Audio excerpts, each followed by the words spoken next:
You've been outspoken about gay marriage. Why?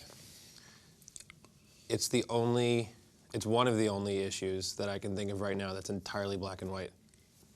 I don't see any other side to it. I see no argument. And, politics, the economy, international affairs, you look at all this stuff, there's so much nuance, there's so much gray area. No middle ground, you mean? There's no middle ground with You're either for it or against it. It's a human rights issue. There's Yeah, of course, civil rights. It's insane. And it's also, I talked to my grandfather a lot, who's no longer here, but he marched with Martin Luther King in Washington. And so I grew up in the generation when the verdict's out. There's no question, racism is total evil. It's absurd. It's like smoking on an airplane. It's crazy to imagine anyone having an issue with that. So it's so important to realize, to not be paralyzed and say, we're in that moment. We're in that moment when you could still have a debate with someone about trans rights, gay rights in general. That's crazy. 10, 20 years from now, my kids will say, they won't even understand it, the same way I don't understand that kind of racism. I never understood it 50 years ago. Yeah. 60 years ago. I never understood it when I drank from a colored water fountain in Miami. It's wild. It's dumb. But it's also economically dumb. So you know the importance of when you're in that moment. I knew King.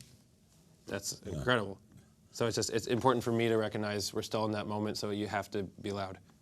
You said you're excited for children. Don't you worry about this world they're coming into?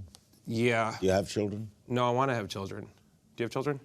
Yeah. Is it nice? Three grown and 2 small. The whole thing's great? Yeah.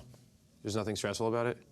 Stressful? Yeah. Oh, of course. But you never think I wish I didn't? No, never. Because that's the thing. I feel like growing up, like sitcom culture taught me kids are horrible. But now I talk to people who have kids and actually think about having kids, and everyone says it's the greatest thing on earth. They're not horrible. They do some dumb things. Okay. They do dumb things. You gotta How did you manage being you and working and having kids? I managed it, but, I wasn't always home all the time. I'm a better father of my younger children than I was the older, although we're all close. Interesting. But when I was doing 3 jobs and making a career, yeah, I wasn't home as much. Because that's what I struggle with. It's like I want to have kids now, but I'm also not nearly interested in slowing down career-wise. It's a balance. Yeah. But once your child is born, your life has changed. Really? Oh. Once, you cut the cord. On the older ones, I couldn't because they didn't allow you into the room. Now you can go in, and when that child comes out, there's someone totally dependent on you, Jack. Each time? Just as each time? They're dependent on you. I'm very neurotic, though, and I'm scared that the entire pregnancy I would make my partner crazy. I would, drive her insane, like trying to micromanage everything. Does, a chemical set in? Yeah, no, they handle it well, though. Okay. Watch new episodes of Larry King Now, Monday through Thursday, on demand on Hulu and Aura.tv.